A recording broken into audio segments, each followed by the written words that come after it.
তাহলে আজকে আমাদের আলোচনার দিকে যদি আমরা খেয়াল করি, সেটার আলোকে উনি কীভাবে জাকাতের হিসাব করবেন। ধরুন জনাব আবদুল্লাহ উনি আজকে জাকাতের হিসাব করতে বসলেন কাগজ কলম নিয়ে। উনি দেখলেন যে ওনার কাছে কিছু স্বর্ণের অলংকার আছে, গোল্ড আছে, ধরুন গোল্ড। সো এই গোল্ডের হিসাব তিনি করলেন এবং বাজারে তিনি যোগাযোগ করলেন যে এই গোল্ডগুলো বিক্রি করলে কত টাকা পাওয়া যাবে। উনি জানতে পারলেন যে 1 লক্ষ টাকা পাওয়া যাবে। তাহলে উনি ধরুন যে কাগজে লিখলেন যে 1 লক্ষ টাকা হচ্ছে আমার গোল্ড আছে। এরপর উনি হিসাব করলেন যে ক্যাশ আছে কত ওনার। উনি খেয়াল করে দেখলেন যে ওনার ড্রয়ারে আছে 5,000 টাকা এবং ওনার একটা অ্যাকাউন্টে আছে আরও 25,000 টাকা। তাহলে 5 আর 25 মিলে হলো কত? 30,000 টাকা।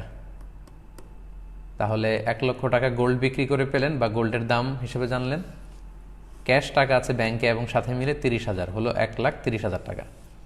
এরপর ধরুন জনাব আবদুল্লার একটা ইন্স্যুরেন্স আছে, যে ইন্স্যুরেন্সটা এখন যদি ভেঙে ফেলে তাহলে উনি এটার স্থিতি যত আছে উনি জানতে পারলেন স্টেটমেন্ট অনুযায়ী যে 2 লক্ষ টাকা উনি এখন পাবেন। তাহলে এটা কিন্তু জাকাতেবল অ্যাসেট, উনি যোগ দিলেন 2 লক্ষ টাকা।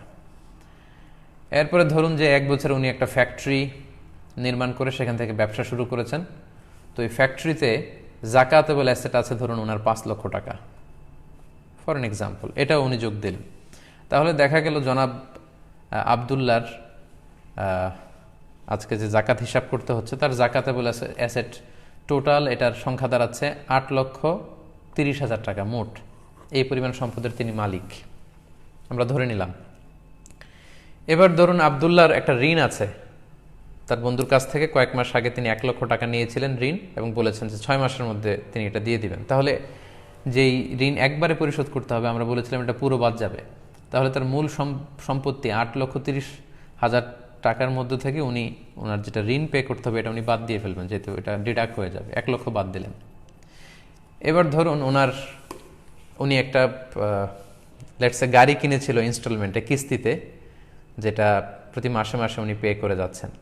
তাহলে আমরা বলেছিলাম ইনস্টলমেন্টে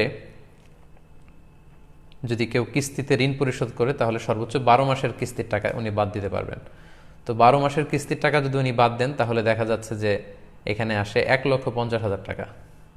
এটাও কিন্তু উনি টোটাল টাকা থেকে বাদ দিতে পারবেন। তাহলে জনাব আবদুল্লার মোট জাকাতযোগ্য সম্পদ বা জাকাতেবল অ্যাসেট আমরা যোগ করে পেলাম 8,30,000 টাকা এবং ওনার 2টা ঋণ আছে, একটা এককালীন পরিশোধযোগ্য আর একটা কিস্তিতে বা ইনস্টলমেন্টে পরিশোধযোগ্য।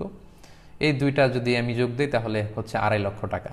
তাহলে ওনার মূল সম্পদ 8,30,000 টাকা থেকে আমরা যদি 2.5 লক্ষ টাকা বাদ দিয়ে দেই তাহলে জনাব আবদুল্লার কাছে এখন থেকে যাচ্ছে 5,80,000 টাকা। এই 5,80,000 টাকা হচ্ছে ওনার জাকাতেবল অ্যাসেট।